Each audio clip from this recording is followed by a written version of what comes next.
앞 시간에는 우리 현금 수지를 할인하는 방법이었고요. 이번 시간은 현금 수지를 할인하지 않는 방법이니까 이 방법들은 첫째, 화폐의 시간가치를 고려하지 못한다.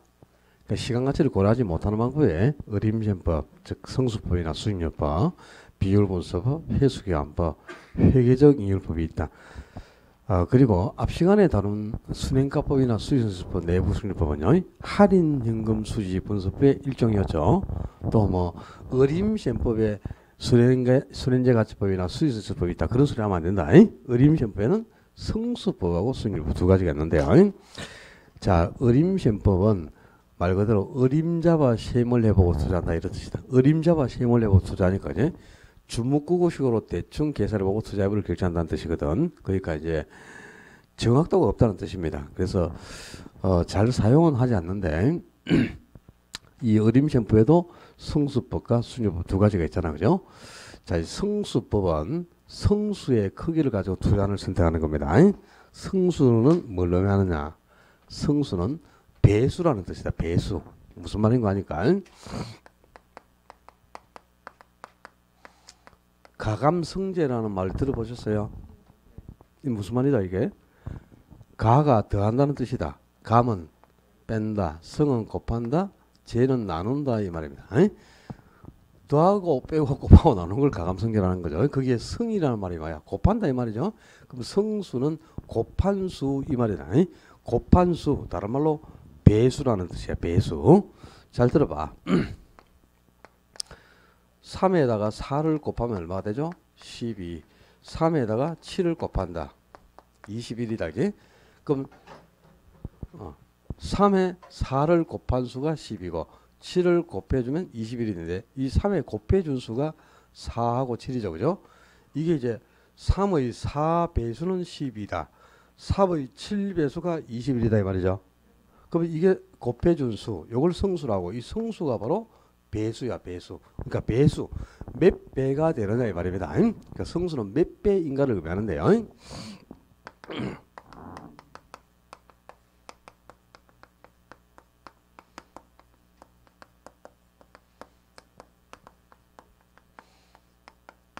투자 금액은 수익의 몇 배 정도가 되느냐, 이걸 성수라고 하는 겁니다. 투자 금액이 수익의 몇 배 정도가 되느냐, 즉 투자 금액이 수익의 몇 배냐, 이걸 성수라고 한다 이 말이야. 투자 금액은 수익의 몇 배인가, 이게 성수인데, 그지? 자, 예를 하나 들어가지고 투자 금액이 수익의 몇 배가 되느냐, 이걸 성수라 하는데, 그지? 투자 금액이 10억이에요. 10억. 근데 수익이 2억이 예상됩니다. 그럼 투자 금액은 수익의 몇 배? 5배. 역시 투자 금액은 10억인데 수익이 5억이 예상됩니다. 그럼 투자 금액은 수익의 몇 배? 2배. 요 5배, 2배, 이게 바로 뭐고? 배수죠. 이 배수를 성수라고 한다 이 말이지. 그래서 이 성수의 크기를 가지고 투자를 쓴다는 방법이 성수법인데요. 성수가 커야 좋겠어요? 작아야 좋겠어? 지랄씨. 앞으로 뭐 크다 좋다 이런 소리 하지 마라. 죽는 줄 알아.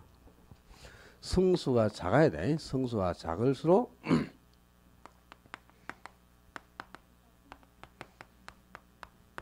자본 회수 기간이 짧게 소요된다는 겁니다. 그래서 양호하다는 뜻인데요. 이 성수가 의미하는 것은 자본 회수 기간을 의미합니다. 성수가 의미하는 것은 자본 회수 기간을 뜻한다. 즉 한번 생각해 봐라. 성수가 5가 나와서 5가. 그럼 내가 투자한 자본이 몇 억이고 지금 10억이죠. 근데 1년에 2억씩 수익이 예상된다면 2억씩 5년을 회수하면 투자 자본 10억이 다 회수되죠. 그럼 자본 회수가 몇 년 걸리노? 5년. 투자 금액이 10억인데 1년에 5억씩 수익이 예상돼. 그럼 성수가 2가 나오고죠. 5억씩 2년이면 10억을 회수한다는 뜻이죠. 그럼 자본 회수가 2년이지. 내가 투자한 자본을 회수하는 데 걸리는 기간이 길어야 줬나 짧아야 줬나? 짧아야 줬다 이 말이야. 우리 앞으로 개론에서 그죠? 클수록 좋으냐 작을수록 좋으냐 묻는다. 무조건 작을수록 좋다 그러면 된다. 알았죠? 클수록 좋은 거 시험에 안 나옵니다. 나올 게 없다. 클수록 좋은 거는 전부 시험에 나오는 거는 작을수록 좋은 게 시험에 나와. 그리고 또 내가 수업 중에 물을 때는 그죠? 클수록 좋은 걸 물을 이유가 없겠지. 선생님이 작은데 뭐 작은 거 좋지. 클수록 좋은 걸 뭘 묻나 내가 묻기라. 개론 시간에 뭐 클수록 좋다 이러면 그냥 떨려뿐다. 알았어요? 무조건 작을수록 좋다. 지난주에 우리 포트폴리오 유래에서 포트폴리오 구성할 때 어떻게 하면 효과가 크게 나타나냐. 이 포트폴리오 효과가 크다. 즉 분산 효과가 크다는 말은 비체계적임을 많이 제거한다는 뜻이다. 그지? 근데 비체계적임을 많이 제거하고 포트폴리오 효과가 크게 나타나기 위해서는 첫째는 포트폴리오 구성하는 자산수를 늘려라. 자산수가 2개보다는 3개, 3개보다는 4개, 4개보다는 5개로 계속 자산수가 증가할수록 통계적으로 볼 때 위험이 더 많이 제거해야 한다 그랬죠? 그죠? 그리고 두 번째는 상관계수가 뭐에 가깝게? 마이너스 1에 가깝게. 상관계수는 마이너스 1부터 플러스 1 사이의 값만 가지는데 가장 적을 때가 마이너스 1이라고 그랬죠? 상관계수가 마이너스 1만 나오면 비체계적임을 모두 제거할 수 있잖아요. 그죠? 그래서 상관계수는 작을수록 좋다 그랬잖아요. 상관계수도 작을수록 좋다니까 성수도 작을수록 좋다. 왜? 자본 회수기간이 짧다는 거야. 성수가 작으면 자본 회수기간이 작게 소요되니까 양호한 투자입니다. 이런 뜻이에요. 오케이? 그래서 성수는 작을수록 이제 양호한 투자를 보고 투자를 선택하는 방법이 바로 성수법인데요. 투자 금액이 수익의 몇 배 정도가 되느냐. 요 배수를 성수라고 하고 이 배수인 성수가 작아야만 성수가 작으면 작을수록 자본 회수기간이 짧게 소요된다고 보고 양호한 투자로 선택하는 방법이 성수법입니다. 그리고 이제 수익률법은 수익률이 몇 프로? 수익률 그랬을까? 비율 아니야, 그지? 수익이 몇 퍼센트가 되느냐? 이 비율을 따져서 투자를 쓰는데 수익률은 높아야 좋습니까? 낮아야 좋습니까? 높아야 좋죠. 수익은 많이 나올수록 좋은 거니까, 그지? 그래서 수익률은 높을수록 양호한 투자해야 되는데 이 성수하고 수익률이 서로 역수관계예요. 역수. 응? 역수라는 것은 두 숫자가 분모 분자가 서로 뒤바뀌어 있어가지고 분모 분자가 뒤바뀌어 있는 수는 2개를 곱하면 값이 1이 됩니다. 이 두 숫자가 분모 분자가 뒤바뀌어서 2개를 곱했을 때 값이 1이 되는 관계를 역수관계라고 하는 거예요. 오케이? 5는 그죠? 5는 1분의 5하고 똑같습니까? 5나 1분의 5는 같은 거지. 분모에 1이 있는 거는 있으나 없으나 똑같지, 그지? 그럼 1분의 5하고 5는 똑같은 건데 1분의 5를 분모 분자를 바꾸면 뭐가 되노? 5분의 1이 되지. 그럼 이거 2개를 곱하면 값이 얼마? 분모와 분자가 서로 상쇄되니까 값이 1이죠. 그죠? 이게 분모와 분자가 뒤바뀌어 가지고 두 숫자를 곱했을 때 값이 1이 되는 관계를 역수관계라고 한단 말이에요. 역수. 그럼 5의 역수는 뭐가 되고? 5분의 1. 5분의 1의 역수는 5 이렇게 되겠지. 역수를 구하라 그러면 분모 분자를 뒤바꿔 주면 되는 거야. 알았죠? 분모 분자가 뒤바뀌는 게 역수니까. 이 수익률이 성수하고 역수인데, 그죠? 수익률은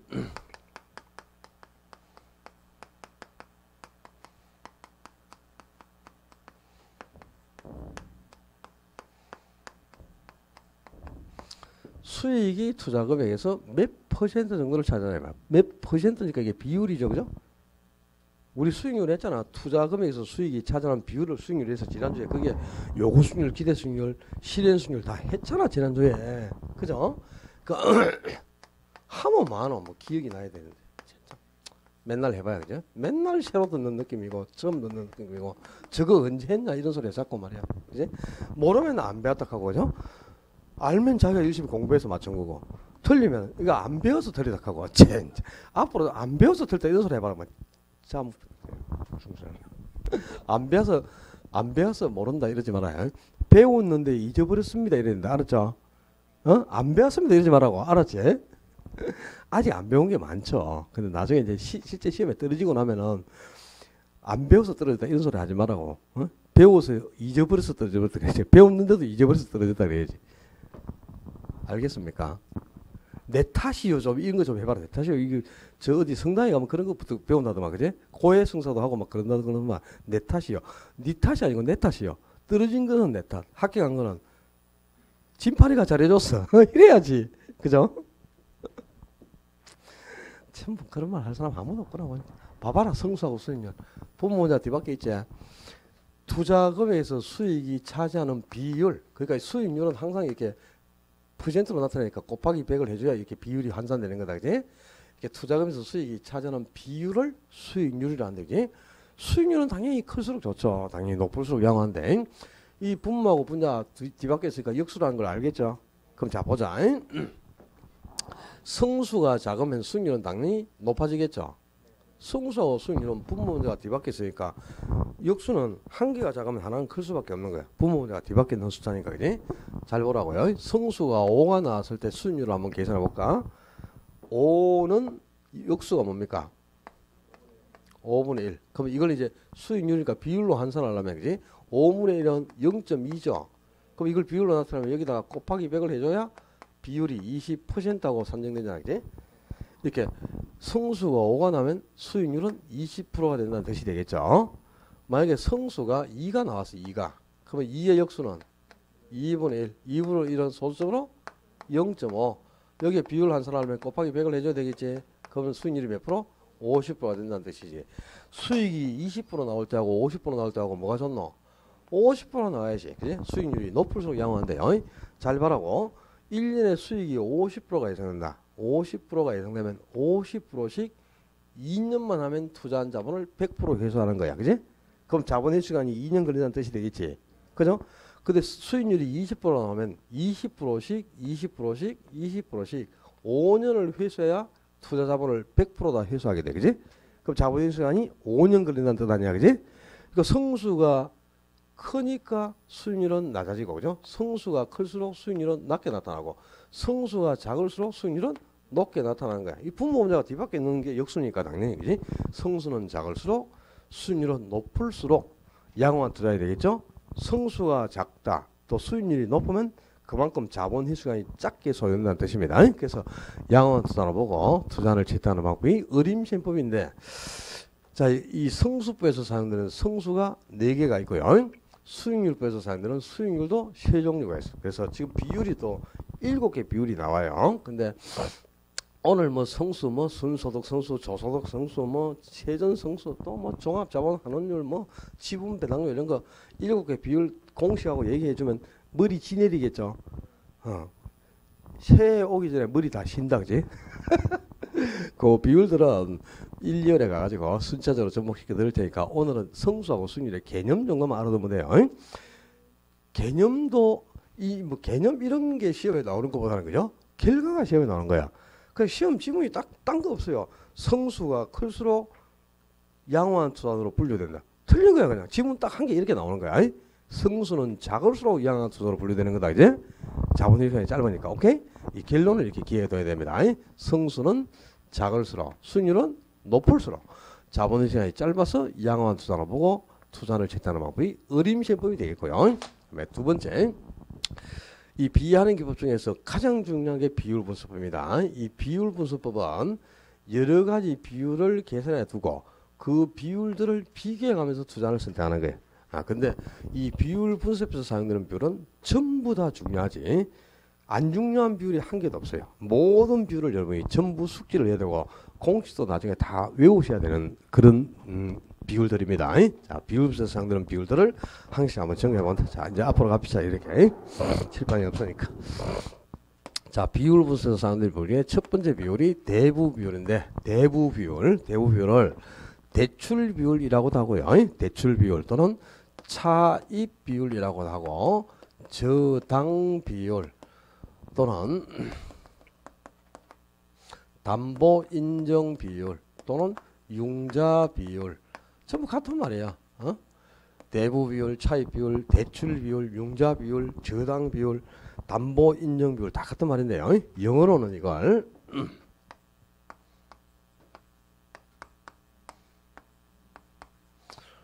loan to value에 뭐 글자를 따서 LTV라고 한단 말이에요. LTV 들어봤어요? 요즘 매스컴에 왜 많아? DTI니 뭐 LTV니 뭐 이런 말이 매스컴에서 많이 나올 건데, 죠? 대부 비율을 바로 LTV 이렇게 표현하는데, 우리가 금융기관에서 대출을 받으려면 부동산을 담보로 제공해야 되죠. 부동산 금융은 담보 금융이냐 무담보 금융이냐, 담보 없이는 돈 못 벌린다. 반드시 부동산을 담보로 제공하고 자금을 융통하는 겁니다. 부동산 금융은 담보 금융이란 말이야. 좀 이따 이제 금융에서 더 배우겠지만, 그지? 근데 부동산을 담보로 제공하고 이제 금융기관이 대출을 해줄 때요, 담보로 제공되는 부동산 가격에서 이 담보 부동산 가치에서 융자를 얼마 해주느냐 이 말이야. 융자 금액이 차지하는 비율. 이 융자액이 바로 차입자가 빌리는 돈, 부채죠, 그죠? 그러니까 부동산 가치에서 부채가 차지하는 비율 또는 융자 금액이 차지하는 비율, 이걸 이제 대부 비율 또는 융자 비율 뭐 여러 가지로 표현한다, 그지? 자, 보자. 계산하기 쉽게 그냥 1억짜리라고 하자. 1억짜리. 1억짜리 주택을 하나 구입하고자 하는데 내가 가지고 있는 돈이 4천만 원밖에 없다. 그러면 이제 어쩔 수 없이 은행에 가서 융자를 받아야 되겠죠. 그래서 차입자들은 자기가 구입하는 주택을 직접 담보로 제공합니다. 1억짜리 부동산을 담보로 제공하고, 그죠? 돈 좀 빌려주세요 하니까 은행에서 6천만 원을 대출을 해주더라 말이야. 6천만 원을. 그럼 몇 프로를 대출받아서 1억 중에 6천이니까 60%를 대출을 받은 거죠. 요 60%가 바로 대출 비율, 대부 비율. 1억 중에 60%를 차입했다. 차입 비율. 1억 중에 60%만큼이 1억짜리 부동산의 60%만큼이 저당이 설정된 거죠.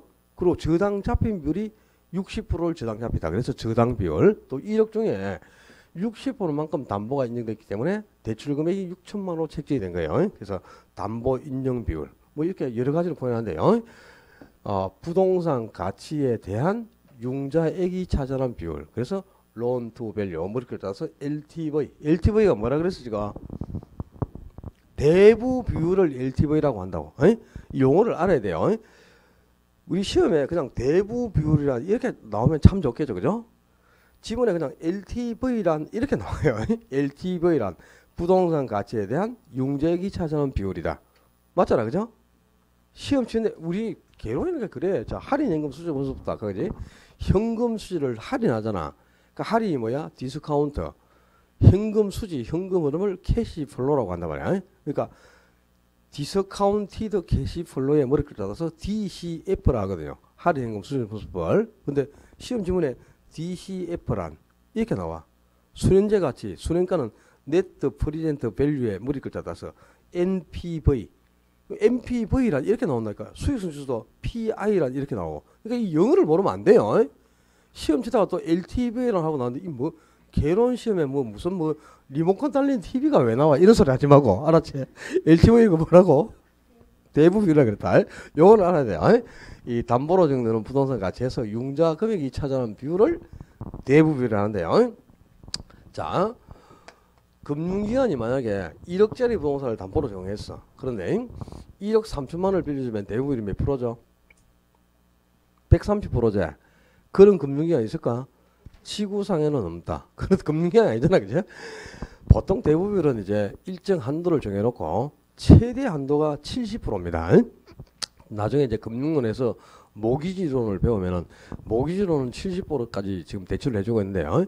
차입자가 이제 채무 불행 가능성이 높아지니까 대부를 계속 줄이려고 하는 거죠. 그리고 정부에서도 차입자들에게 대출을 많이 하면 차입자는 좋아. 내 돈이 적게 들어가도 되니까, 그지? 근데 무슨 문제가 생길까? 가계 부채가 자꾸 늘어나가지고, 그죠? 파산 위기가 온단 말이야. 그래서 정부도 이제 골머리가 아프고 하니까 계속 지금 경기가 안 좋고 하니까 가게마다 부채가 늘어나는 셈 아닙니까, 지금, 그죠? 자꾸 돈만 빌려고 이러니까 대부분을 계속 낮추는 거죠. 그리고 또 대출을 많이 해주니까 부동산 투기가 극성을 부리면서, 그죠? 자기 돈 얼마 안 가져도 집 사니까 계속 이제 투기가 만연하면서 집값도 계속 상승하는 거지. 그래서 이제 투기를 억제할 목적으로 대부를 계속 줄이는 거야, 정부 입장에서는. 그래서 지금은 보통 담보대출이 한 50% 정도, 그 정도 그냥 받는다고 이렇게 보시면 돼요. 최대로 받을 수 있는 거는 모기지론이 한 70%가 대부분이 최대가 되는데, 대부분은 일단 70%를 초과할 수 없도록 해가지고요. 채무불이행 가능성을 줄이기 위해서 금융위에서는 자꾸 낮추려고 하겠죠. 근데 차입자는 대부분이 높을수록 좋지만 금융위는 낮을수록 좋아. 왜? 채무불이행 가능성이 줄어들기 때문이다. 그지? 대출을 적게 해줘야. 이 대부분은 금융기관에서 대출을 해줄 때 산정하는 비율이니까 금융기관 입장에서 생각하셔야 됩니다. 자, 대출 시점에서는 대부분은 100%를 초과할 수가 없겠죠. 대부분이 100% 초과한다면 그건 금융기관이 역할을 못하고 있는 거지. 말이 안 되잖아. 그지? 미국에 옛날에 서브 모기지 발생한 거 알죠? 그게 이제 부실 대출 때문에 그런 겁니다. 그러니까 주택 가격이 10억짜리인데 대부분이 70%면 7억까지 대출을 해줘야 되죠? 근데 주택 가격을 과대평가해 보는 거야, 처음에. 10억짜리를 15억으로 보고 70% 대출하면 대출금액이 확 늘어나죠. 그죠? 그렇게 해서 부실 대출을 많이 실행해가지고 채권 회수가 안 되는 바람에 금융위에 도산하는 거죠. 줄도산을. 그렇게 해서 발생한 게 서브 모기지 사태입니다. 우리 얼마나 힘들었습니까? 그지? 그러니까 이제 가급적이면 대부분을 낮추려고 하는데 대출 시점에서는 대부비율이 100%를 초과할 수는 없겠죠. 근데 이 대부비율이 100%를 초과하는 경우도 있다. 있다 그래야 돼. 초과할 수 있다. 왜 있느냐? 대출 시점에서는 대부분은 100%를 초과하지 않습니다. 근데 대출 후에 시장 상황이 급변을 하잖아, 그죠? 그렇게 해서 주택 가치가 폭락을 하는 경우도 있어. 예를 들어서 우리 IMF 발생해가지고 집값이 완전히 폭락을 했죠. 자, 1억 대출 시점에서 1억 가던 주택이 대출 후에 시장 상황이 변해가지고 IMF 그런 상황이 발생하니까 집값이 그죠? 4천만 원까지 폭락을 했다고 한번 가정을 해보자. 1억짜리가. 그럼 그 시점에서 대우비율을 계산하면 4천만 원짜리 주택을 담보로 6천만 원을 대출해 주는 셈이죠. 그럼 대우비율이 몇 프로가 되노? 6천 나누기 4천이면 1.5다. 그럼 얼마고? 150%. 항상 비율로 환산할 때는 곱하기 100을 해주라니까. 소수점이 0.2가 나오면 곱하기 100을 하니까 0.2는 몇 프로? 20%가 되잖아요. 그럼 나누었을 때 1.5가 나왔어. 그럼 비율로 환산할 때는 곱하기 100을 해야 되니까 150%. 그죠? 에? 나눠봤더만 자 10 나누기 2는 얼마? 5죠? 그럼 비율로는 500% 이 말이야. 10 나누기 2 하면 5가 나오니까 곱하기 100을 하면 500%가 되는 거다. 그죠? 알았나?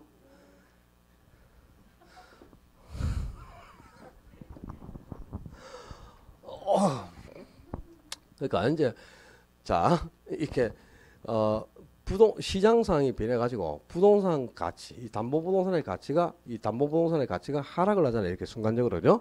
그럼 대부분은 100%를 초과하는 경우도 있다 이 말입니다. 그러니까 대부분은 또 어떤 경우도 100%를 초과하지 않는다. 그러면 안 돼. 부동산 가치가 하락하는 경우는 100%를 초과하는 경우도 있다. 첫째. 두 번째. 대부 비율이 60%야 지금. 대부 비율이 60%였죠. 그럼 대출을 60% 받았으면 자기 자본은 지분은 몇 프로 투자한 거야? 40% 투자한 거죠. 대부비율이 60%로 0.6이다. 그지? 60%로. 그럼 지분비율은 40%로 0.4가 되는 거지. 그럼 대부비율하고 지분비율을 합치면 얼마가 돼? 100%가 되니까 1이죠. 대부비율이 60% 0.6이면 지분비율은 40% 0.4니까 두 개를 합치면 1이 되는 거다. 그죠? 그 얘기는 1에서 지분비율을 빼면 뭐가 될까? 대부비율이 되고 1에서 대부비율을 빼면 지분비율이 계산되겠죠? 지분비율하고 대부비율을 합치면 100%가 돼야 되니까. 요거 알겠지? 자, 이 대부비율은 부채 비율을 계산하기 위한 비율인데요. 실제 이 부채 비율이 아주 중요한 겁니다. 부채 비율은 지분에 대한 부채의 비율. 지분에서 부채가 차지하는 비율인데 이 부채가 다른 말로 바꾸면 대부 비율이야. 대부 비율이 바로 대출 받는 게 부채니까요. 그 지분 비율이 지분 비율이고. 그럼 이 부채 비율은 결국 대부 비율을 지분 비율로 나눈 값이다 이 말이야. 대부 비율을 지분 비율로 나눈 게 부채 비율인데 대부 비율이 60%가 나온다. 그럼 지분 비율은 몇 프로가 나오지? 40%. 그럼 부채 비율은 얼마가 될까? 요거 나누기 이거야. 이 중간에 나눠버리면 돼. 60 나누기 40이 얼마? 60 나누기 40이면 1.5라고. 그럼 비율은 곱하기 100을 해야 되니까 150% 해도 그러시네. 좀 전에 이거 했잖아 이게. 정말 참 빨리빨리 안 돌아가네.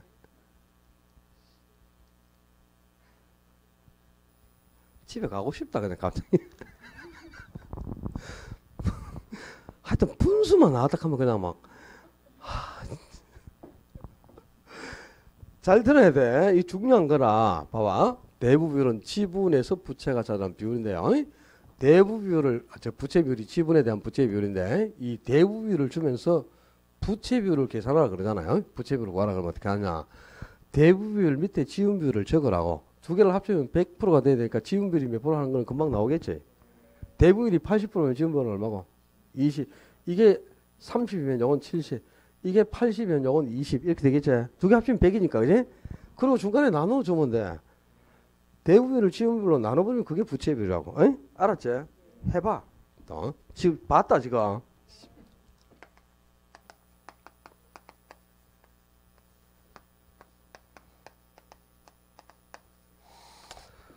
대부비율이 20%라고 가져가자. 대부비율이 20%. 그럼 지분비율은 몇 프로? 80. 그럼 부채 비율은 8분의 2다. 80분의 20. 그럼 얼마고? 4분의 1이니까 0.25다. 그럼 몇 프로? 25%. 그지? 대부분이 20%일 때 부채 비율은 25%예요. 대부분이 50%다. 50%. 그럼 지분 비율은 역시 50이지. 그럼 부채 비율은 50분의 50이니까 얼마가 되노? 1이니까 100%다. 이말 1 곱하기 100 하면 항상 비율은 곱하기 100을 해줘야 비율이 환산되는 거예요. 이 대부분이 50%일 때는 부채율이 100% 나왔어. 대부분이 80%야. 그럼 지분 비율은 얼마가 돼? 20. 그럼 부채 비율은 400% 되겠네, 그지? 4가 나왔으니까, 그지? 대부분이 80%일 때 부채 비율은 400%가 됩니다. 대부분이 100% 가져볼까? 그럼 지분 비율은 몇 프로가 되죠? 0입니다. 그지? 분모에 0이 들어간다. 값이 뭐죠? 무한대입니다. 이거는 분자에 0이 들어가면 값이 0이지만 분모에 0이 들어갔잖아요. 그럼 값이 무한대가 되는 거다. 대부분이 100%일 때 부채 비율은 무한대가 되는데 대단히 중요하다. 자, 대부분이 50%일 때 부채 비율은 얼마? 100%. 대부분이 100%일 때 부채 비율은 무한대. 아주 빈번하게 출제가 되는 내용이니까요. 이 대부분을 가지고 부채 비율을 환산하는 요령을 좀 숙지를 해놓고 계셔야 됩니다. 두 번째 비율부에서 사용되는 비율이 부채 감당률. 차입자의 부채 감당 능력을 나타내는 비율인데요. 이 공식을 모르면 무조건 한 개 이상은 틀린다. 반드시 이 공식 기억해야 됩니다. 지금 이 비율부에 나오는 비율들은 공식 자체가 시험 문제다 이렇게 보시면 돼. 부채 감당률 순영업 소득이 부채 서비스액의 몇 배가 되는가를 나타내는데 이 부채 서비스액이 바로 원리금하고 같은 말 아닙니까? 그지? 원리금 상환액을 아까 부채 서비스액이라고 한다 그랬지. 융자받고 상환할 원리금을 부채 서비스액이라고 하는데요. 순영업 소득이 부채 서비스액의 몇 배가 되느냐 이걸 나타내는 비율인데 연간 상환할 원리금이 1,000만 원 정도라고 한번 가정해볼까? 그런데 예상되는 순영업 소득이 1,500만 원 정도가 됩니다. 그럼 부채 감당률은 1.5배가 나온다. 그지? 근데 역시 연간 상환할 원리금이 1,000만 원인데 예상되는 수익이 800만 원밖에 안 돼. 그럼 부채 감당률은 1보다 적은 0.8배밖에 안 나와요. 잘 봐라. 순수익을 가지고 원리금을 상환하는 거 아니겠어? 그지? 이 순영업 소득이 부채 서비스액을 얼마나 감당하느냐 이 비율인데요. 부채 감당률이 1보다 크다. 1보다 크면 순영업 소득으로 원리금을 지급하고도 남는 돈이 500만 원이 생기죠. 그러니까 부채를 감당하기에 충분하다. 부채 감당 능력이 뛰어나다는 뜻입니다. 그런데 부채 감당률이 1보다 작다. 1보다 작으면 순영업 소득으로 원금과 이자를 지급하기도 부족하다 이 말이지. 800만 원 벌어가지고 원리금 다 상환하지도 못해. 부족해서. 그죠? 그럼 뭐 명백히 재물을 불행하겠죠. 그러니까 당연히 이제 금융기관이 차입자에게 대출을 해줄 때 이 부채 감당률을 산정해가지고 차입자가 얼마나 부채를 감당할 수 있는가 이걸 평가해가지고 이 부채 감당률이 최소한 1.4에서 1.6 요 사이에 들어와야 부채 감당 능력이 있어서 채무 불행 가능성이 없다 이렇게 보고 대출을 실행하게 되는 거예요. 요즘은 이제 부채 감당률을 계속 높게 요구하는데 초기에는 한 1.2배만 돼도 부채 감당 능력이 높다고 하는데 지금은 1.4배 이상을 요구합니다. 그 정도로 이제 대출을 까다롭게 해주는 거죠. 채무 불행을 방지하기 위해서. 이 차입자의 부채 감당 능력을 나타내는 비율인데 무조건 이거는 1보다 커야 합니다. 부채 감당률이 1보다 적다. 1보다 적으면 순영업 소득으로 부채를 감당하기가 역부족이다 이 말이야. 그로 명백히 채무를 불행하니까 반드시 이거는 1보다 커야 되는 비율이에요. 크면 클수록 양호한 비율인데 이건 어떤 행태든 부채 감당률이 시험에 나오지 않는 경우 없다.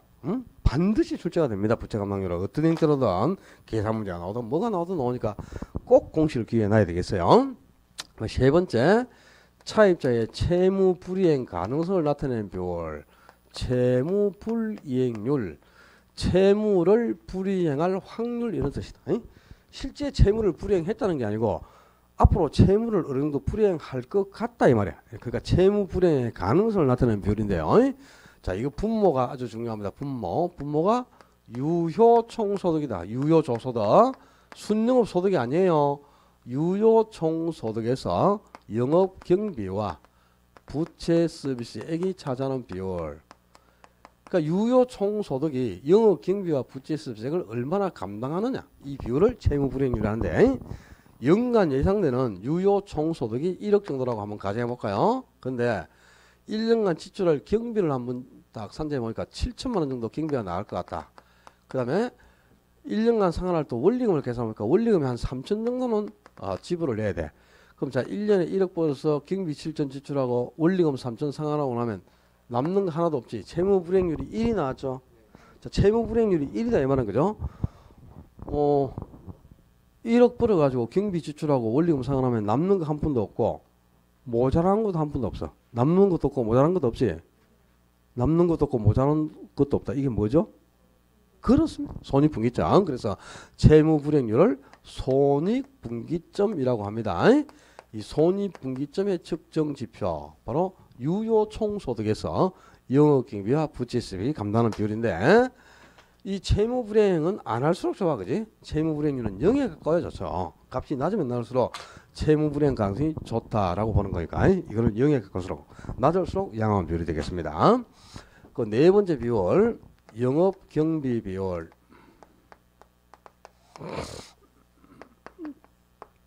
총소득에서 영업경비가 차지하는 비율인데 이 총소득은 두 가지가 있습니다. 그지? 가능 총소득도 있고 유효 총소득도 있었죠. 아까 우리 수지 측정 과정 저 차트 봤지? 총소득은 가능 총소득도 있고 유효 총소득도 있는데요. 물론 여기는 가능 총소득이 들어가도 되고 유효 총소득이 들어가도 됩니다. 근데 일반적으로 경비 비율을 측정할 때는 유효 총소득을 많이 넣습니다. 유효 총소득에서 영업 경비가 차지하는 비율인데요. 총수익은 커야 되고 경비는 적게 나가야 돼. 그지? 그래서 좋죠. 예. 그러면 수익이 크면서 경비 지출이 적어지면 이 비율은 낮게 나타납니다. 영업 경비 비율이 낮게 나타나는데 영업 경비 비율이 낮다는 말은 무슨 말이냐? 수익을 크게 확보했음에도 경비는 적게 지출된다는 뜻이에요. 그죠? 그러니까 아주 작은 관리를 야물게 돈 관리를 잘했다 이런 뜻이다. 그래서 영업 경비 비율이 낮으면 낮을수록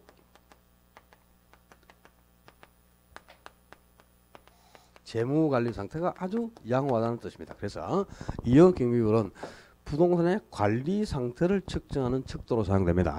부동산의 관리 상태를 측정하는 척도 바로 총소득에서 영업경비가 차지하는 비율로서 0에 가까울수록 양호합니다. 그 다섯 번째 비율 총자산 회전율.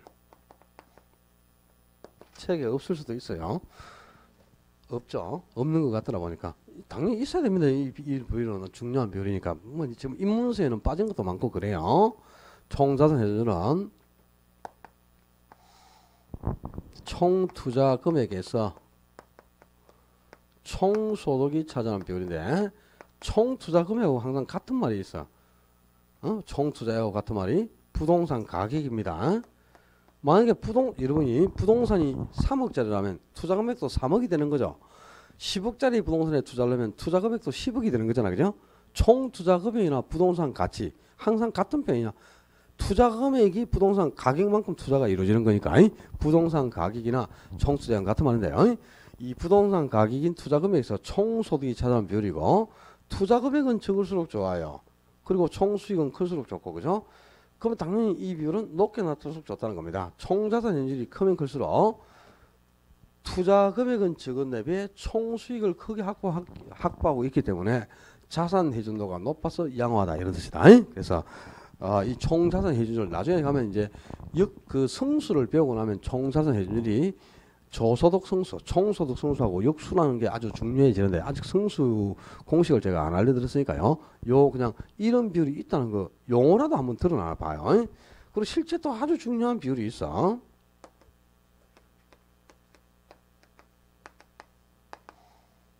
총부채 상환 비율 또는 영어로는 DTI라고 하는데요. DTI 아주 많이 들어봤을 거다 매스컴에서. 차입자의 연소득에서 연간 상환할 원리금 총액이 차지하는 비율입니다. 그러니까 연소득 중 연간 원리금 총액이 얼마를 차지하느냐 이 비율을 가지고 이제 차입자의 채무불이행 가능성을 줄이기 위해서 대출 한도를 제한하는 규정입니다. 이게 왜 이 비율은 중요하냐면요. 우리 시험에 매년 그냥 고정적으로 한 문제씩 등장하는 계산 문제가 있다. 차입자가 최대로 대출을 받을 수 있는 최대 대출 가능 금액을 계산하는 문제가 무조건 한 문제 나와요. 그 대출 가능 계산 문제를 계산할 때 두 가지 비율을 준단 말이야. 대부 비율을 반드시 줍니다. 대부 비율을 주고 그 다음에 부채 감당률을 줄 수도 있고 또 대부 비율하고 총 부채 상환 비율을 줄 수도 있어요. 올해는 대부 비율하고 총 부채 상환 비율 요 두 개의 비율을 가지고 대출 가능 계산하는 문제가 나왔는데 내년도 역시 또 나와요. 그냥 고정적으로 출제되는 문제인데 이 대출 가능 금액은 반드시 여러분들이 계산을 해서 또 풀어야 된다. 매년 딱 고정적으로 나오는 건데 어렵지 않게 계산할 수 있어요. 한번 생각해봐. 대출 기준이 대부 비율을 60% 이하로 제한한다. 60%. 그럼 대부 비율이 60% 같으면 그죠? 차입자가 담보로 제공되는 부동산 가격에 60% 곱해주면 그게 대출 금액이 되는 거지. 5억짜리 부동산에서 60% 얼마? 3억까지 대출이 가능하다 이 말이잖아. 그죠? 그렇지. 그러니까 아주 쉽단 말이야. 이 대부 비율에는 부동산 가격만 곱해버리면 돼. 1억 곱하기 60% 하면 대출 금액이 6천만 원 아닙니까? 그지? 그러니까 부동산 가격에 그냥 대부를 곱해주면 되니까 이거는 전혀 걱정할 게 없어요. 근데 요게 이제 문제라고 그게. 요거는 이제 소득을 주고 그죠? 총 부채 상환 비율이 40% 이하여야 한다 이렇게 나오는데 소득을 그죠? 차입자의 연소득이 5천만 원인 경우 이렇게 나오거든. 그럼 요 40%에 5천만 원 곱하면 분자가 얼마 돼? 2천만 원이 연간 상환할 원리금이 되는 거죠. 그지? 그지? 2천 나누기 50에 0.4가 나오면 40% 아니야. 그러니까 근데 이 2천만 원은 뭐냐면 원리금이란 말이야. 원리금. 그지? 융자액이 아니잖아요. 그러니까 요걸 이제 계산해 가지고 한 번 더 계산이 필요해. 원리금을 가지고 융자금을 구할 때는 요 원리금을 저당상수로 한번 나누면 됩니다. 우리 지난주에 합비 세 가지 계산해서 저당상수가 일정액을 융자받고 매번 상환할 원리금을 계산하는 계수 이게 저당상수였지. 그 저당상수를 여기 써먹는 거야 이제 대출금액 구할 때. 그래서 이거는 1, 2월, 3, 4월 가면서 순차적으로 접목을 해줘 있지만 대출 가능금액 계산 문제가 매년 고정적으로 한 문제가 출제되니까요. 이 비율하고 이런 비율들을 안 하면 안 되는 거야 무조건. 그리고 이 비율 분석법은 그냥 이 비율 자체를 서술형으로 만들어냅니다. 뭐 틀리게 나온다는 게 채무 불이행률이란 순영업 소득이 영업경비와 부채 수백을 얼마나 감당하는가 하는 것을 나타내는 비율이다. 틀렸잖아요. 유효 총소득이 그랬지 순영업 소득이 아니고. 그지? 이런 게 초점이라니까 딴 게 아니고 이 공식 자체가 그냥 시험 문제다 이렇게 보시면 돼요. 그리고 대출 가능 금액을 구하기 위해서는 대부 비율하고 부채 감당률, 총 부채 상환 비율 세 가지 비율은 꼭 기억을 하고 있어야 될 비율이에요. 물론 이 비율들 외에도 뭐 생산성을 나타내는 소득 비율이라든가 또 여러 가지 비율이 있습니다. 공실률도 있고. 근데 일단 제목들이라도 한번 구경은 해놔야 된다. 지금 공식을 외우라는 건 아니다요. 그런 건 아니고 이렇게 여러 가지 비율을 계산해 두고 이 비율들을 서로 비교해 가면서 투자를 선택하는 방법이 비율 분석법이고 비율 분석법에 나오는 비율들도 지금 봐봐라. 비율 분석법은 여기에 포함되어 있죠. 비하는 기법에. 그죠? 그러면 부채 감당률은 화폐의 시가가치를 고려한다 고려하지 않는다. 고려하지 않는다 그래야지. 여기 나온 비율들은 전부 화폐의 시가가치를 고려하지 못한다 그래야 됩니다. 저기 나온 비율들은 비율 분석에 사용되는 비율이니까 비율 분석은 비하는 기법에 다 포함이 됐잖아. 그지? 그러니까 뭐 총자산 해주는 화폐의 시가가치를 고려한다 이러면 조지 비린다. 총자산 해주는 여기 있었잖아. 지금 저기야. 그지? 비율 분석법에. 그러니까 시가가치를 고려하지 않는다 그래야 되겠지. 알았어요. 이 주소 잘 쳐야 된다. 그 다음에 이 회수기간법은 이제 내가 투자한 자본을 회수하는데 어느 정도 기간이 소요되는가 그 자본 회수기간의 길이를 가지고 따져가지고 투자를 선택하는 방법인데요. 단순 회수기간법과 현가회수법 두 가지가 있어요. 근데 일반적으로 회수기간법이라고 하면 단순 회수기간법을 그냥 곧 회수기간법 이렇게 통용한단 말이야. 그런데 자 이거 한번 보세요. 이 회수기간법은 어디에 포함되어 있는 거냐? 비할인 기법에 포함되어 있죠. 그러니까 이거는 시간가치를 고려하지 못하겠죠. 그래서 이 회수기간법이 시간가치를 고려하지 못하는 단점이 있다 이 말이다. 그래서 그 단점을 보완하기 위해서 만들어진 것이 현가회수기간법이야. 그 현가회수기간법은 화폐가치를 현재 가치로 할인하여 자본회수를 고려한다. 그래서 할인회수기간법이라고 교재 할인회수기간법 나와있죠. 그죠? 할인회수기간법이라고 하는데 그럼 이거는 화폐가치를 할인한단 말이에요. 현재 가치와 시키니까. 요거는 당연히 시간가치를 고려하게 되죠. 그러니까 자 여러분이 이제 구분할 포인트가 있어요. 이게 중요한 게 다른 게 아니야. 그냥 회수기간법 이렇게 나온다. 회수기간법 그러면 이건 단순 회수기간법을 의미하기 때문에 화폐의 시간가치를 고려하지 못합니다. 알았어요? 근데 현가회수기간법이라고 반드시 현가라는 용어가 들어가 있잖아요. 그러면 시행가치를 고려한다. 이게 여러분이 구분할 포인트야. 알았죠?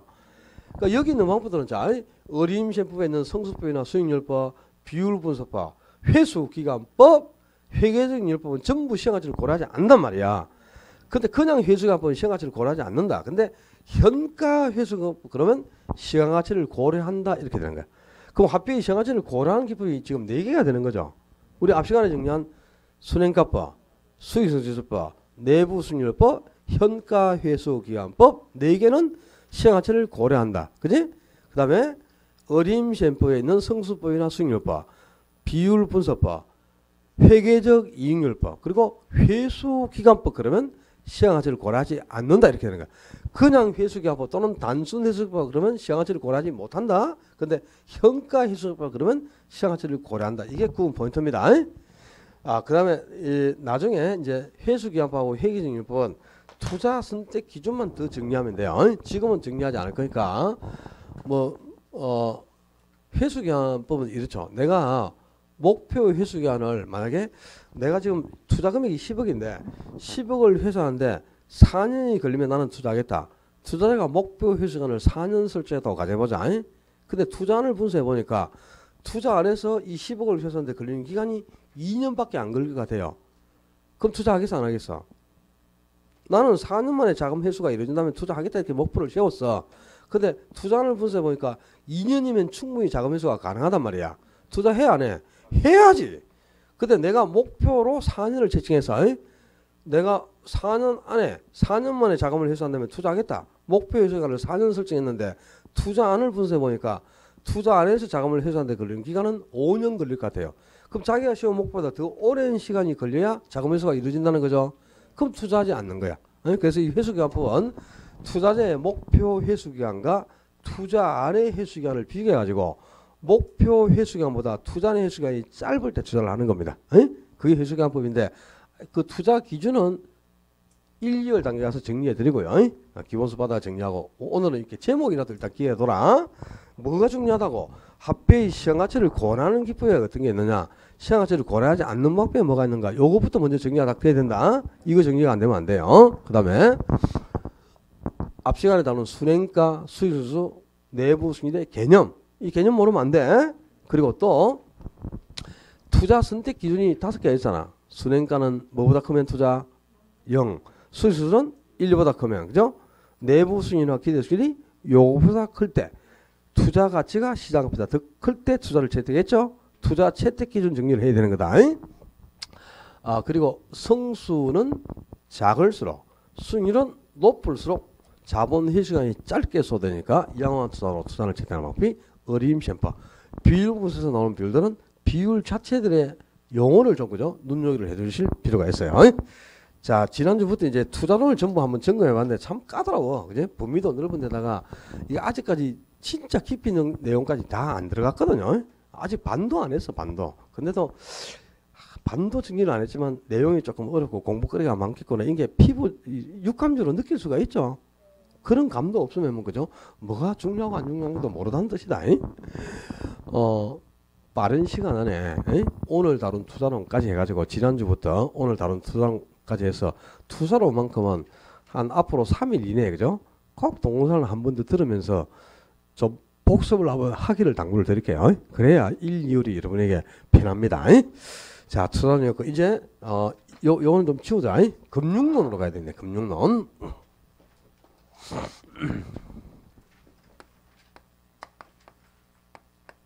금융론 뭐 한 5문항 정도 예상하시면 되겠습니다.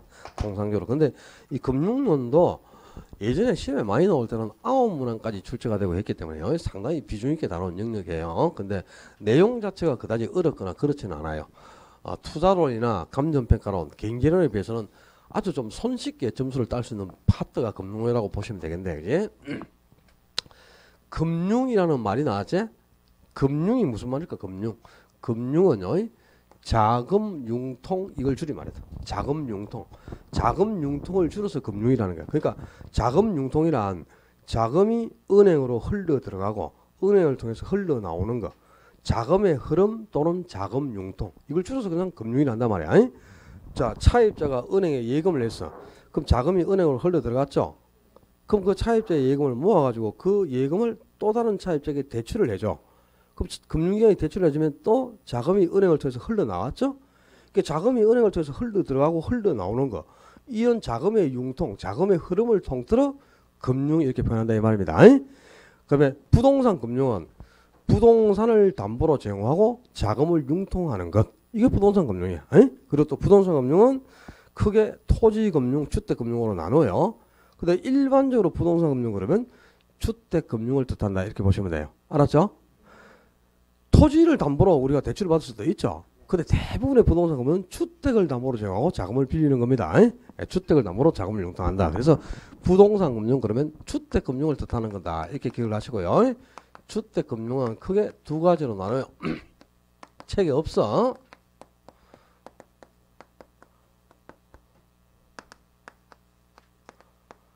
주택 소비 금융 또 주택 개발 금융 이렇게 두 가지로 나오는데, 주택 소비 금융을 저당 대부, 주택 개발 금융을 건축 대부라고 하는데요. 우리가 금융기관을 통해서 자금을 융통하고자 하는 부류는 두 부류가 있어. 첫째, 주택을 구입하고자 하는 무주택 서민들, 무주택 서민이 있고, 또 주택을 공급하는 건설업자가 있습니다.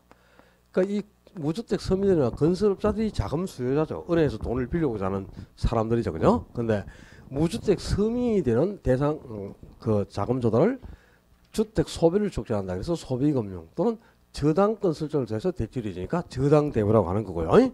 건설업자가 대상이 되는 자금 조달을 주택을 개발해서 공급하는 거잖아. 건설업자는. 그죠? 그래서 주택개발금융 또는 건축자금을 대출해 주니까 건축대부라고 한단 말이야.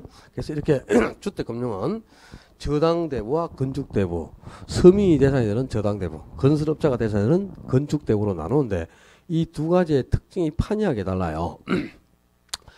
주택 소비금융, 이 저당대부는 무주택 서민들이 대상이기 때문에 차입자가 무주택자들이고 서민들이잖아. 그지? 그래서 대출 기간은 10년에서 30년까지 아주 깁니다. 장기간 대출이 이루어지고 금리는 아주 낮게 적용해. 그래서 장기 저리로 대출이 이루어지는 게 일반적입니다. 금리가 아주 싸다 이 말이야. 그리고 대출도 주택을 구입할 때 구입 시점에서 일시불로 한꺼번에 필요한 자금을 대출을 다 해줘. 그리고 상환은 10년에서 30년까지 나누어서 매달 분할해서 상환을 하게 되죠. 그래서 저당 대부는 일시불 대출의 분할 상환이 원칙입니다. 근데 이제 건설업자가 대상인 건축 대부는 자금 조달 규모가 크고 도산 가능성이 높기 때문에, 그죠? 채무 불이행 가능성이 높고 도산 가능성이 크니까 금융기관 위험성이 높아지겠지. 그러니까 건축 기간 중에 한시적으로만 저당권을 설정하고 돈을 빌리는 거야. 만약에 건설업자가 아파트를 짓고 있죠. 자기가 짓고 있는 주택을 담보로 제공하고 대출을 받는 거란 말이야. 그러니까 근데 그 건물이 완성돼 가지고 분양을 해버리면 그건 건설업자 소유가 아니고 누구 소유? 소비자에게 소유권이 이전돼 버리죠. 소비자에게 팔아놓고 그걸 담보로 대출을 못 받잖아. 그러니까 건축 기간 중으로 대출 기한이 한정되는 거지. 그래서 보통 3, 4년 이내로 짧습니다. 단기간 대출이 주고, 그다음에 자금 조달 규모도 크니까 금리가 매우 높게 적용됩니다. 그래서 건축 대부는 단기 고리로 자금이 조달되고요. 대출도 일시불로 안 해줘. 뭐 1,000억 이렇게 빌려줄 때 1,000억 한꺼번에 빌려주는 게 아니고요. 초기에 시행 시점에서 한 30% 정도 주고, 중간쯤 가가지고 도산 가능성이 없다 또 한 40% 주고, 마무리 단계 가서 또 한 30% 주고, 이렇게 해서 단계별로 대출이 이루어집니다. 이거는 일시불 대출이 아니고 단계별 대출이 특징이고요. 상환은 분양 대금에서 공사 종료와 동시에 일시불로 상환을 해야 돼. 그래서 이 특징이 완전히 다르잖아. 그지? 그래서 건축 대부하고 저당 대부의 특징이 서로 다르다. 요거는 좀 구분해 둬야 되고, 실제 이제 교재에 없는 게 더 중요한 거다. 지금 책에 있는 거 별로 중요한 거 없어. 그게 금융의 기능이 원칙 이런 거 몰라도 됩니다. 안 나온다. 예. 금융을 크게 지분금융, 부채금융, 매자님금융으로 나누거든요. 그게 2년에 한 번씩 시험에 나오는데 지금 교재가 없으니까 책을 받아가지고 기본서를 가지고 다룰 때 1, 2월에 정리를 하고, 오늘 이제 이 금융의 기본적으로 여러분이 알아야 될 내용들 있잖아요. 그걸 오늘 접목시킬 건데, 자 봐라. 금융기관이 차입자에게 대출해주고 차입자로부터 얻는 수익이라는 게 뭐죠? 이자죠.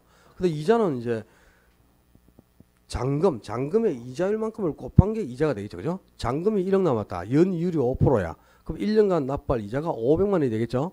그 500만 원이 수익인데 그 수익을 계산할 때 잔금의 이자율을 곱한단 말이야. 근데 이 이자율이 어떻게 적용되냐? 금리 적용 방식이 두 가지가 있어요. 금융에서 이제 첫 번째 알아야 할 포인트, 금리 적용 방식입니다.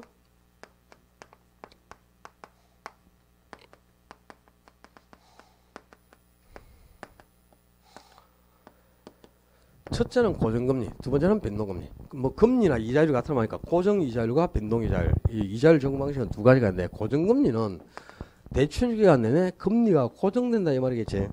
그러니까 고정금리가 그죠? 그러니까 대출 시점에서 금리가 한번 연 4% 이렇게 책정되지. 그럼 대출 후에 그죠? 뭐 상환 기간이 10년이든 30년이든 간에 아무리 인플레가 발생해도 금리는 처음에 4% 책정된 게 만기까지 그대로 유지된다는 뜻이죠. 그죠? 그러니까 대출 기간 내내 금리가 고정된다. 이게 고정금리야 말 그대로. 그럼 고정금리로 대출을 했을 때 대출 후에 인플레가 발생한다고 한번 가정해보자. 인플레가 발생해보면 인플레이션은 물가는 상승해도 화폐 가치가 하락하는 현상을 인플레이션이라고 했죠. 그럼 실제 이제 대출 후에 인플레가 발생해서 화폐 가치가 하락을 해버리면 대출자 입장에서는 화폐 가치가 하락했기 때문에 싼 이자를 받게 되는 거야. 그래서 손실이 처리되는 거고요. 화폐 가치가 하락한 만큼 차입자는 화폐 가치가 하락한 만큼 싼 이자를 계속 지급하고 있는 셈이니까 차입자가 이득을 보게 됩니다. 그래서 고정금리로 대출을 했을 때 인플레가 발생하게 되면 항상 금융기관이 화폐 가치가 하락한 만큼 손실이 초래되는데 이 금융기관이 자기 손실을 그대로 다 떠안고 가는 금융기관은 한 개도 없어요. 어떻게든 손실을 차입자에게 전가를 시켜야 된다 이 말. 차입자에게 떠넘겨야 돼. 그 방법이 뭘까? 대출 시점에서 약정을 하는 거죠. 나중에 대출 후 인플레가 발생하면 금리를 인상하겠다 하고 약정을 하는 거죠. 그럼 대출 후에 금리가 인상된다는 말이 뭐야? 금리를 변화시킨다는 뜻이지. 그게 바로 변동금리야. 그러니까 변동금리는 대출 후에 고정금리로 대출을 냈을 때 인플레가 발생하면 화폐 가치가 하락한 만큼 금융기관이 손실이 초래되는데 그 손실을 차입자에게 떠넘기기 위해서 나온 융자 방법이에요. 그러면 자, 변동금리는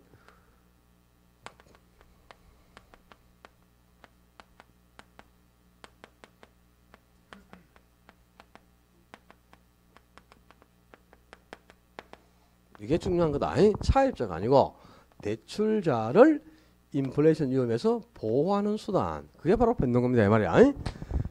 고정금리로 대출을 실행했을 때 화폐 가치가 하락하는 손실을 차입자에게 떠넘기기 위해서 만들어낸 게 변동금리다 이 말이야. 그래서 대출자가 화폐 가치가 하락하는 손실을 차입자에게 떠넘기니까 이런 인플레이션 위험에서 대출자를 보호하는 수단입니다. 차입자가 아니고. 그래서 이제 변동금리를 적용했을 때 인플레가 발생하면 대출자는 차입자에게 이자를 더 받으니까 이득이 되는 거고요. 차입자가 높은 이자를 계속 부담해 가야 되니까 차입자가 손실이 되는 거예요. 알았죠? 요 개념을 일단 먼저 기억해 놓고요. 그다음에 변동금리는 이제 금리가 변한다는 뜻이겠죠. 왜 금리가 변하냐? 자, 변동금리는 기준금리에 가상금리를 추가해서 금리가 책정되는 겁니다. 이 변동금리는 기준금리와 가상금리 두 가지로 구성이 되어 있는 거예요. 기준금리를 지표라고 하고 지표, 그 다음에 가상금리를 마진 이렇게도 표현하는데 나중에 기본수 받아서 그런 건 정리하고요. 주로 이제 이 기준금리로 사용되는 게 CD금리, CD를 번역한다. 양도성 예금 증서라고 합니다.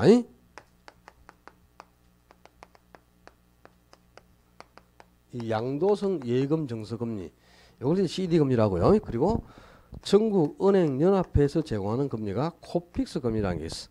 이 두 가지가 주로 이제 기준금리로 사용이 됩니다. 그다음에 가상금리는 대출 시점에서 차입자의 신용에 따라서 추가되는 게 가상금리야. 신용 등급을 평가하고 신용등급이 2등급인지 7등급인지 9등급인지에 따라 금리가 추가되는 거죠. 이게 이제 가상금리인데, 자, 이게 중요한 게 있어요. 변동금리니까 금리가 인플레가 생기면 금리가 변한다는 뜻이겠지. 그런데 기준금리하고 가상금리가 뭐가 변할 것 같아?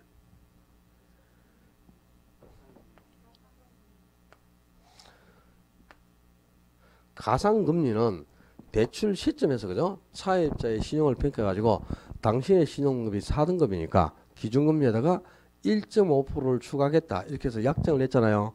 그럼 대출 후에 아무리 신용에 변화가 오더라도 절대 변화되지 않습니다. 이 대출 시점에서 약정이 이루어지면 절대 변하지 않고 고정되는 거다. 이게 가상금리는 불변입니다. 이게 변하는 게 아니고 기준금리가 변하는 거야. 기준금리가. 그래서 기준금리가 변하기 때문에 변동금리가 되는데요. 주로 이제 CD 금리는 3개월 단위로 한 번씩 변합니다.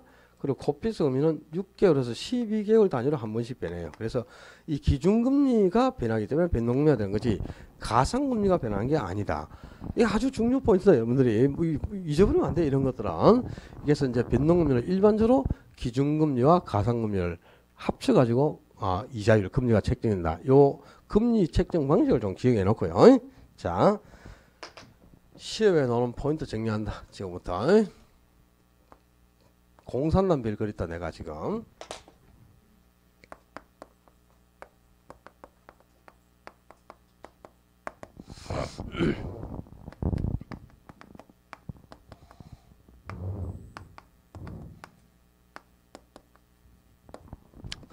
대출 시점에서 볼 때는 일반적으로 고정금리가 변동금리보다 금리가 높게 책정됩니다.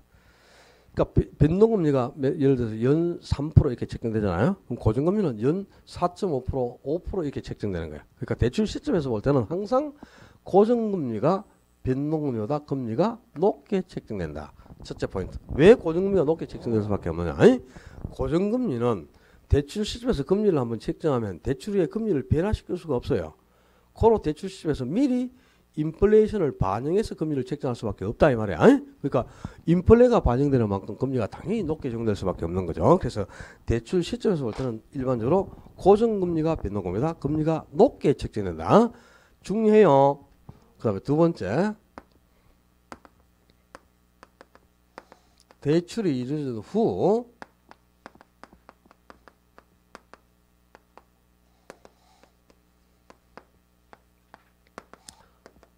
책 자꾸 넘기지 마라. 찾아보다 안 나온다. 그럼 넘기봐서 그냥 그대로 다 적어라. 나중에 기본서에는 그죠?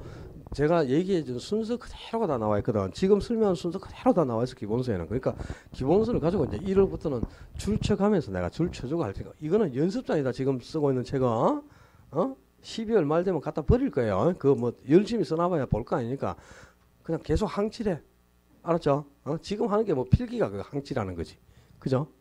낙서하는 거지 뭐. 마음껏 연습하고 해요. 갖다 버리고. 그리고 1월부터 지금 또 그죠? 보니까 저 뭐 수업 다 끝나고 나니까 남아가지고 깔끔하게 뭐 다 정리하고 가던데 그죠? 하지 마라 그런 거. 공부를 하는 건 참 좋은데 실제 1월부터 해야 돼 그걸. 지금 하는 게 아니고 지금 하는 걸 정리할 게 아니고 1월부터 내가 숙제 내준다니까요. 1월부터는 해야 됩니다. 지금 여러분이 하고 있는 걸 1월달부터는 해야 되는데 2달 동안 1월달부터는 그날 수업 배운 내용을 그날 집에 가서 서브 노트화해야 돼. 그래가지고 그 서브 노트 만든 걸 들고 다니면서 늘 봐야 돼. 그게 공부를 하니까 딴 게 아니고 그 공부하는 요령을 1월달에 알려줄 거야. 1월 첫 주에. 지금 이제 뭐 하고 있는 거 내가 보고도 참 흐뭇해하면서 그죠. 저 나름대로는 그래 열심히 연습해라. 내가 이렇게 버릴 거다. 하은씨 그거 해봐야 버려야 된다. 그 지금 한 데다가 살 붙여가지고 뭐 1월달에 연습할 다시 정리하려고 한다. 안 돼. 1월달에 쓸 노트는 그 노트가 아니야. 주머니에 들어가는 노트를 사갖고 거기 정리해야 돼. 수첩에다가. 다 하는 요령도 알려줄 테니까 지금 해보는 것도 좋죠. 해봐야 그 서브노트를 잘 만들 수 있는 거니까 그죠? 얼마나 지금 공부를 열심히 잘하고 있습니까? 그지? 남아가지고 딱 그날 배운 걸 딱 이 정리를 딱 해가지고 노트 하고 가더라고 집에. 나중에 좀 지나면 내가 반드시 내가 장담합니다. 4월 정도 가면 성적이 편차가 확 차이 날 거라는 걸 느끼고 있습니다. 지금 여러분이 이 노트 하는 거 있잖아요. 내가 그냥 예사로 보는 줄 알지? 이 쭉 다니면서 책에 뭘 써놨는지 필기를 어떻게 해놨는지 쭉 봅니다 제가. 귤 한 개 줘 하러 가가지고 그런 거 본다니까. 근데 그걸 보면은 이 사람이 한 6개월 만이면 학기 점수가 나오겠다. 가급적이면 이 사람은 올해는 좀 힘들고 또 한 해 더 와야 될 것 같다. 이런 느낌이 오는 사람도 있고 막 그래.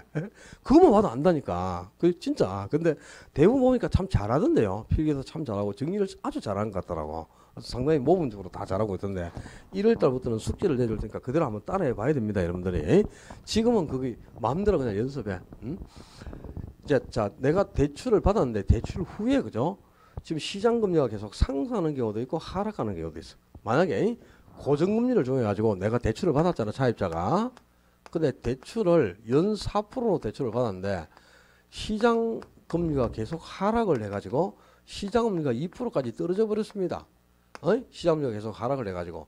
그러면 지금 시장에서는 연 2% 금리가 적용되고 있는데 나는 비싼 4% 이자를 주고 있죠. 계속 4% 줘야 됩니까? 안 줘야 됩니까? 안 줘야지. 어떻게 해야 돼? 다른 금융기관에 가서 싼 2%를 빌려가지고 내가 주고 있는 4%를 만기 전에 미리 변제를 하고, 그죠? 조기 상환을 하고 다시 융자를 받는 게 유리하겠죠? 그래서 이렇게 시장금리가 계속 하락해서 대출금리보다 시장금리가 더 낮아졌다. 시장금리가 더 낮은 경우에는 차입자는 어떻게 해라? 조기 상환을 하고 다시 재융자를 받는 게 유리하다 이 말입니다. 근데 반대로 이제 역시 이제 대출을 연 4% 이자를 주기로 하고 고정금리로 대출을 받았다. 근데 시장금리가 계속 상승해가지고 시장금리가 6%까지 상승을 내버렸어. 그럼 시장에서는 지금 6%가 적용되는데 나는 싼 4% 이자를 주고 있어. 계속 4% 주는 게 좋겠죠. 그죠? 이때는 이제 기존 융자를 유지해 가라 이 말이야. 그래서 차입자가 언제 조기 상환을 하게 되는가? 약방 감소처럼 시험에 나온다. 시장금리가 대출금리보다 더 낮을 때, 이렇게 시장금리가 계속 하락하는 시기는 차입자가 조기 상환을 하고 다시 재융자를 받는 게 유리하다 이 말입니다. 이거 바꾸면 안 된다. 내가 분명히 얘기했다. 3월 첫 모의고사 때 이런 걸 내가 시험에 안 나면 사람이 아니겠죠. 매년 시험에 나오는 걸 모의고사에 안 되면, 그죠? 적어놔라 옆에 3월 모의고사 나옴. 적어놓고도 틀린데 뭐 적으면 뭐 하는 거죠. 세 번째, 고정금리하고 변동금리를 비교해 볼 때 차입자 입장에서 어느 게 더 채무를 불이할 가능성이 높아지겠습니까? 고정금리하고 변동금리를 비교해 볼 때 차입자의 채무 불이행 가능성은 뭐가 더 높을까? 변동금리가 당연히 높을 수밖에 없는 거다. 왜냐? 고정금리는 금리를 한번 책정하면 인플레가 아무리 발생해도 금리를 인상을 못한단 말이야. 그지? 만기까지 그대로 금리가 유지돼 가는 거잖아요. 근데 변동금리는 인플레가 발생할 때마다 금리를 인상할 수 있다 이 말이야. 그럼 금리가 계속 상승하면 차입자에서는 원리금 상환 부담이 가중될 수밖에 없는 거지. 그지? 그래서 일반적으로는 고정금리를 정할 때보다 변동금리를 정할 때가 차입자의 채무 불이행 가능성은 더욱 커진다 이 말입니다. 변동금리가 고정금리보다 채무 불이행 가능성이 높다. 그리고 네 번째, 변동금리를 정한다는 말은 인플레가 발생했을 때 금리를 계속 인상한다는 거죠. 그 얘기가 이제 이자율을 계속 조정한다는 뜻이다. 이자율을 조정한다는 뜻인데 이 조정을 할 때 조정 주기가요. 대출자는 조정 주기가 길어야 좋겠다, 짧아야 좋겠다. 그냥 나오는 대로 막 얘기하지 마라 좀.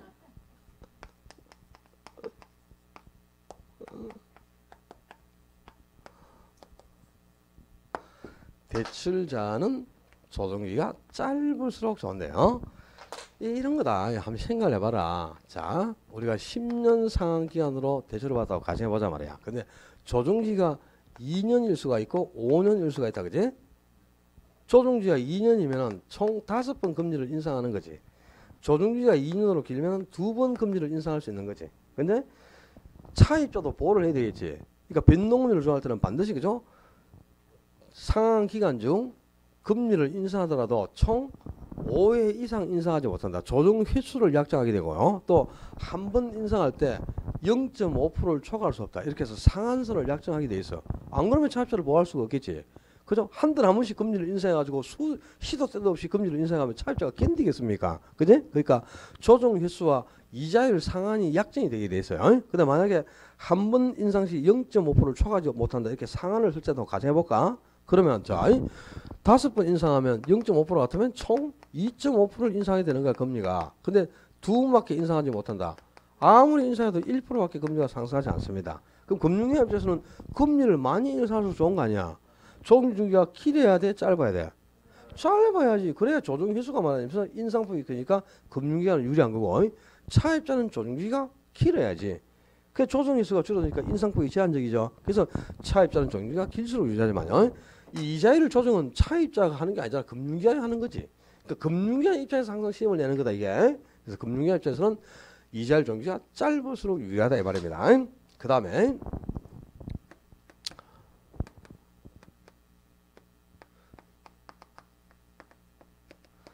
단위로 이자를 단위로 계산할 수도 있고 복리로 계산할 수도 있습니다. 단위는 그냥 이자 받은 금액이 그냥 전체 수입이 되는 건데요. 복리는 이자에 이자가 또 붙는 거라. 먼저 받은 이자에서 이자가 다시 가산돼 가는 게 복리입니다. 그러면 자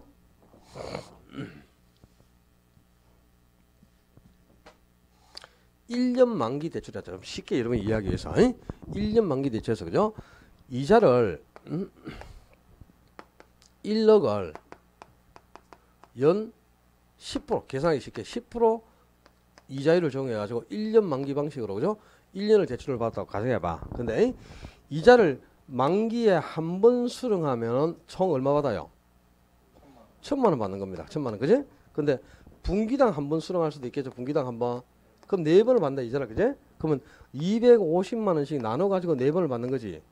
그지? 근데 단위는 250만 원을 4번 받으면 똑같이 1,000만 원이죠. 단위는 이렇게 받아도 1,000만 원, 만기에 가서 한 번 1,000만 원 받아도 1,000만 원이야. 단위는 이자의 차이가 없어. 복리라는 건 그죠? 먼저 250을 받았지. 그럼 여기서 요 남은 기간 동안 이자가 붙어. 그다음에 또 2, 4분기 가서 250 또 받죠. 그럼 요 남은 기간 동안 요 금액에서 이자가 또 붙는단 말이야. 그리고 3분기 가서 250 받으면 요 금액에서 3개월 남은 기간 동안 이자가 또 붙겠죠. 요 이자에 또 이자가 붙는 게 복리란 말이야. 그럼 단위하고 복리 중에는 차입자에게는 뭐가 유리? 복리가 당연히 유리한 거죠. 복리가 엄청나게 유리한 건데 복리 상품은 지금 판매하는 게 별로 없습니다. 금융기관이 손해가 크기 때문에. 근데 이 복리 계산 방식으로 이자를 계산할 때는 당연히 만기의 이자를 한 번 수령한 것보다 기간 중 여러 번 나누어 받는 것이 금융 입장에서는 득이다 손해다. 이자에 이자가 더 붙는 만큼 금융기관이 득을 보는 거 아니야.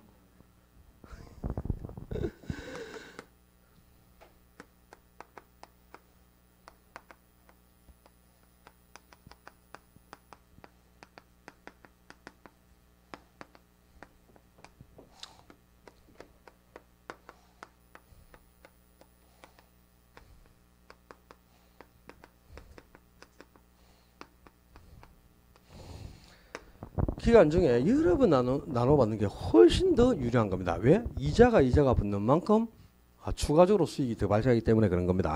금융기관 입장에서는 기말의 이자를 한 번 수령한 것보다 기간 중 여러 번 나눠받는 게 유리하다. 분기당 한 번 받는 것보다는 한 달에 한 번씩 받는 게 좋고, 한 달에 한 번씩 받는 것보다는 일주일에 한 번씩 받는 게 좋고, 일주일에 한 번씩 이자를 계산하는 것보다 매일 이자를 계산하는 게 훨씬 유리한 거야. 왜? 먼저 받은 이자에서 계속 이자가 가산되기 때문에 그런 거죠. 그죠? 원리 알겠어? 그래서 항상 이렇게 한 번 만기에 가서 딱 한 번 이자를 받는 것보다는 기간 중에 여러 번 나눠 받는 게 이자에서 이자가 가산되는 만큼 득을 보기 때문에 금융기관은 훨씬 더 유리하다 이 말입니다. 자, 지금까지 이제 금리 적용 방식하고 이 금리 적용 방식에서 차입자하고 대출자에게 누구에게 유불리가 생기는 것까지를 정리했죠. 여기까지 해서 반드시 한 문제가 나온다. 한 개 아니면 두 문제가 꼭 나옵니다. 자, 금리 적용 방식 여기까지 하고 이제 우리가 돈을 빌렸어 금융기관에 그죠? 그러면 갚아야 되죠. 뭐 갚노? 원금과 이자 원리금을 갚아야 된단 말이야. 이제 원리금을 어떻게 갚아가느냐? 상한 방식부터는 칠판 좀 지우고 조금만 쉬었다 하겠습니다. 고생했습니다.